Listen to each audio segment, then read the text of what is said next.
샬롬 할렐루야. 히브리서 11장 3절. 믿음으로 모든 세계가 하나님의 말씀으로 지어진 줄을 우리가 아나니 보이는 것은 나타난 것으로 말미암아 된 것이 아니니라. 아멘. 야고보서 1장 6절. 오직 믿음으로 구하고 조금도 의심하지 말라. 의심하는 자는 마치 바람에 밀려 요동하는 바다 물결 같으니. 마태복음 21장 22절. 너희가 기도할 때에 무엇이든지 믿고 구하는 것은 다 받으리라 하시니라. 아멘. 제목은 육적인 믿음과 영적인 믿음입니다. 믿음은 신앙 생활의 기초이지요. 믿음이 있어야만 구원받아 천국에 갈 수 있고 전지전능하신 하나님을 아버지라 부르는 자녀된 권세를 받게 됩니다. 믿음이 성장하여서 장성한 분량에 이르기만 하면 부와 명예, 권세와 건강 등 모든 것을 누릴 수 있습니다. 아무것도 없다 할지라도 믿음만 있으면 모든 것을 가질 수 있기에 믿음을 보배 중에 보배라고 하는 것이지요. 믿음의 힘은 참으로 위대합니다. 신앙생활에서 가장 중요한 구원받는 일도 믿음이 있어야 가능하고요. 로마서 1장 17절에 오직 의인은 믿음으로 말미암아 살리라 했습니다. 여기서 의인이란 우리의 죄를 대속해 주신 주님을 영접하고 진리인 하나님 말씀대로 행하는 사람이지요. 의인이 되어야만 하나님의 자녀로서 구원받아 천국에 가는데 믿음이 있어야 의인이 될 수가 있는 거지요.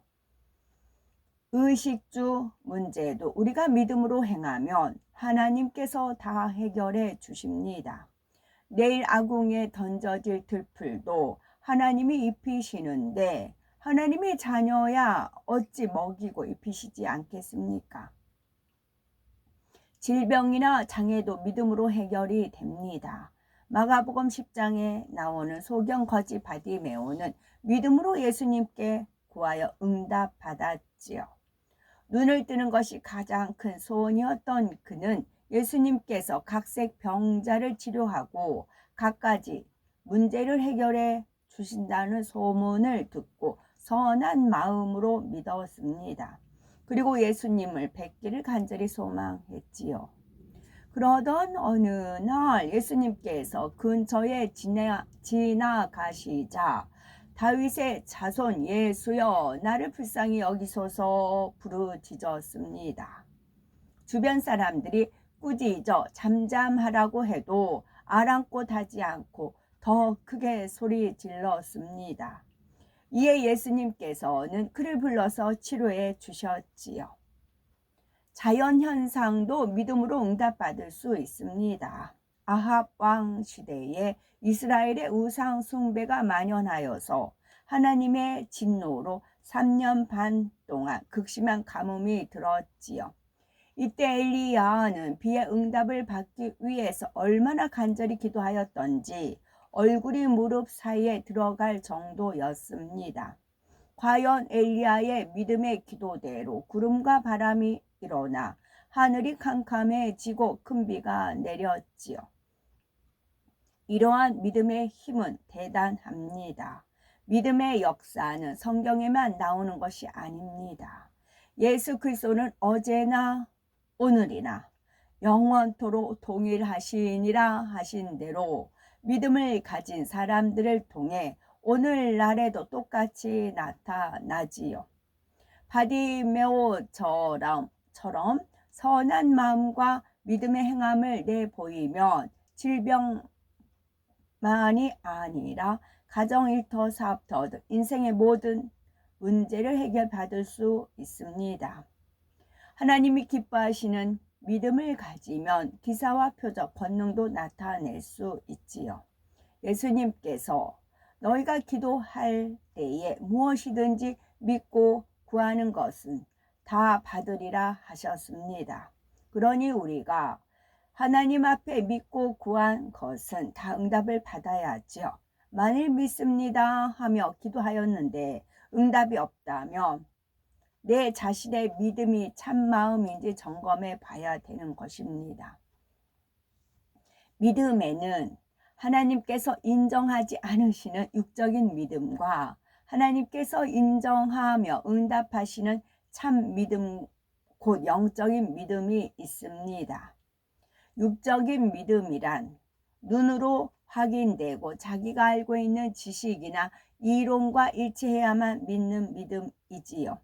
예를 들어서 나무로 책상을 만든다는 사실을 알고 있거나 직접 본 적이 있는 경우 누군가 이 책상은 나무로 만들었다고 하면 의심 없이 믿는 것입니다.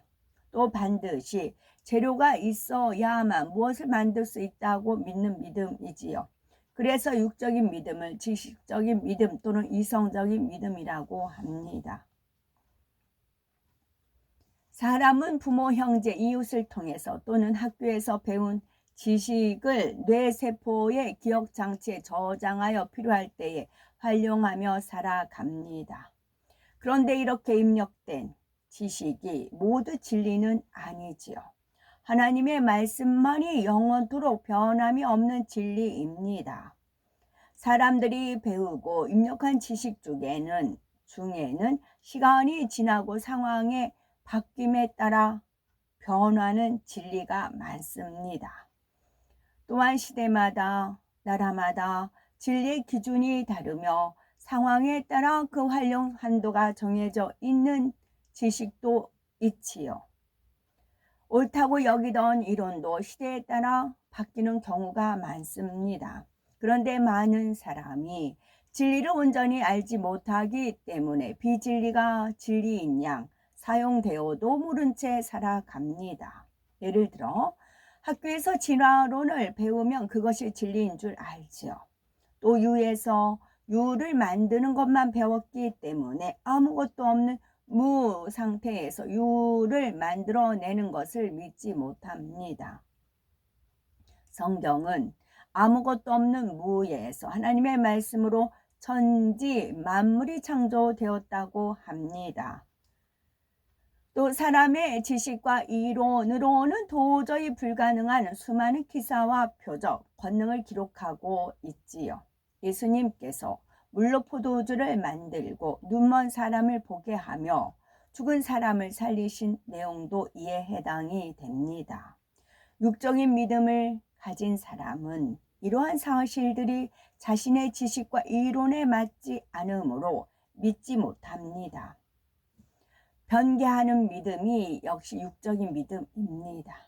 어떤 사람은 믿음으로 마음의 소원을 응답받기 위해서 열심히 기도하고 예배하며 신앙생활합니다. 하지만 기도한 내용이 신속히 이루어지지 않으면 점차 의심하지요.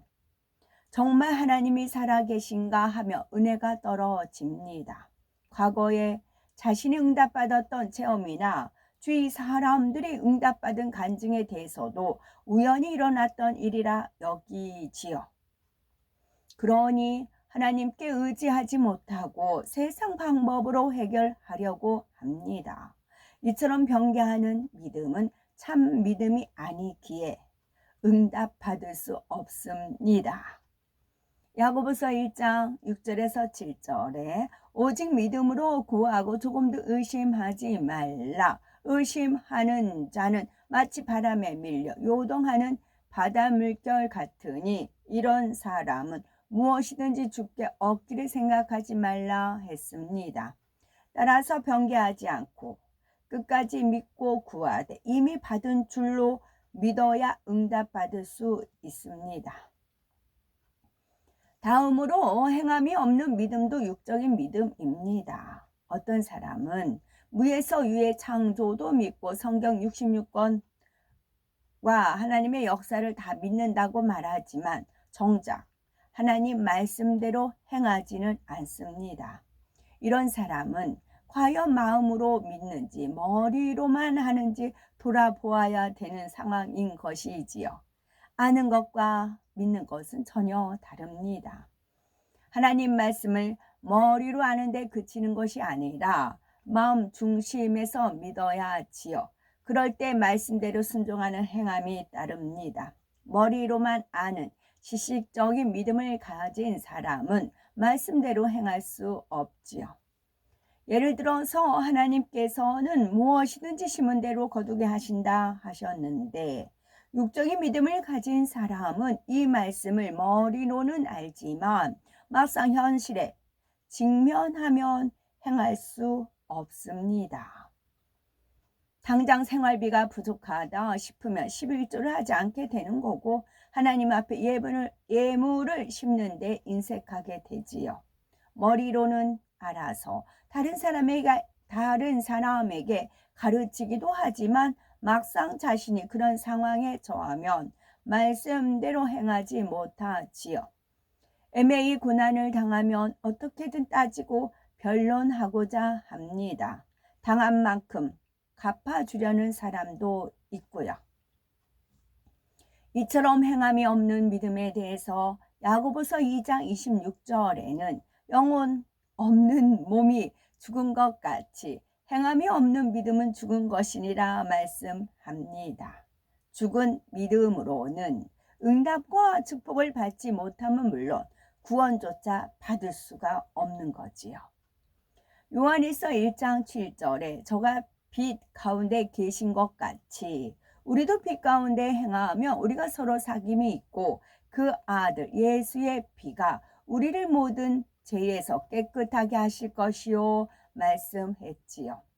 빛 가운데 행하는 사람, 즉 예수님의 하나님의 뜻대로 행하는 사람이어야 예수님의 피로 모든 죄를 사함받고 구원받아 천국에 들어갈 수 있다는 말씀입니다. 따라서 신앙생활을 오래 했다 해도 행함이 없는 육적인 믿음은 아무 소용이 없음을 알아 반드시 행함이 있는 믿음으로 변화되어야 하겠습니다. 가장 위대한 하나님의 선지자 엘리야, 이스라엘 역사상 가장 악한 왕으로 손꼽히는 아합 왕 시대에 활동한 하나님의 선지자입니다. 엘리야는 헛된 우상인 바알과 아세라로 가득 차 있는 백성을 회개시키고자 홀로 850명의 이방 선지자들과 대결하여 하늘에서 불을 끌어내림으로 여호와 하나님만이 참 신임을 확증시켜 주었지요. 또한 간절한 기도로 3년 반 동안 가물었던 이스라엘 땅에 큰 비를 내리게 했고 죽은 아이를 살리며 죽지 않고 산 채로 회리 바람을 타고 승천한 가장 위대한 하나님의 선지자입니다. 육적인 믿음은 행함이 없는 믿음이고 행함이 없는 믿음은 육적인 믿음입니다. 이걸 쭉 읽으면서 제 학창 시절에 있었던 것이 떠올려서 말씀을 드릴게요. 여학교, 고등학교 때 다닐 때 이제 옆에 동네 같이 사는 아이랑 이제 학교를 가잖아요. 근데 하루는 그 아이가 이렇게 말해요. 이제 여학교 다닐 때 스타킹을 신고 다녔단 말이에요. 근데 스타킹이 줄이 나가면 풀을 바르면 된대요. 그 얘기를 해요. 스타킹이 줄이 나가면 풀을 바르면 된다고 그래. 그럼 더 이상 안 나간다고 그래요. 그래서 풀 하면 저는 그 들판에 있는 풀이 있죠. 그걸로 생각을 했어요. 그러니까 딱풀 같이 그런 풀이 우리 집엔 없으니까 없고 눈에 안 보이고 그러니까 생각나지도 않았어요. 주변에는 풀이 있는 데서 살았으니까 풀만 생각을 한 겁니다. 그렇게 제가 멍청해요. 그래서 정말 스타킹이 나갔어요. 그래서 풀을 뜯어다가 문질렀어요. 근데 스타킹이 그냥 더 나가요. 저는 그 스타킹 버렸는데, 그래서 이상하다. 얘가 풀 바르면 된다고 했는데 나는 풀을 바르는데 왜 안 되지? 그랬어요. 그때 그 당시만 해도 이 딱풀 있죠. 그거를 일체 생각해 본 적이 없어요. 왜냐면 우리 집에 없고 눈에 본 적도 없고 뭐 어릴 때 공작 시간에 있었나 모르겠어요. 풀 쓸 일이 없고 풀이 없기 때문에 그 생각을 못했어요. 그러니까 믿음은 들음에서 나며 들으면 글쎄 말씀으로 말미암는다 하듯이 우리가 행했을 때 하나님의 역사함을 보고 믿음이 생기는 겁니다. 행함이 없으면 죽은 믿음이에요. 그래서 많은 세월이 흘러서 그로부터 많은 세월이 흘러서 풀을 내가 쓰기 시작하면서 그때 어머 이 풀이야? 이 풀이었어? 그랬던 겁니다. 이렇게 저는 멍청한 자였지요. 끝.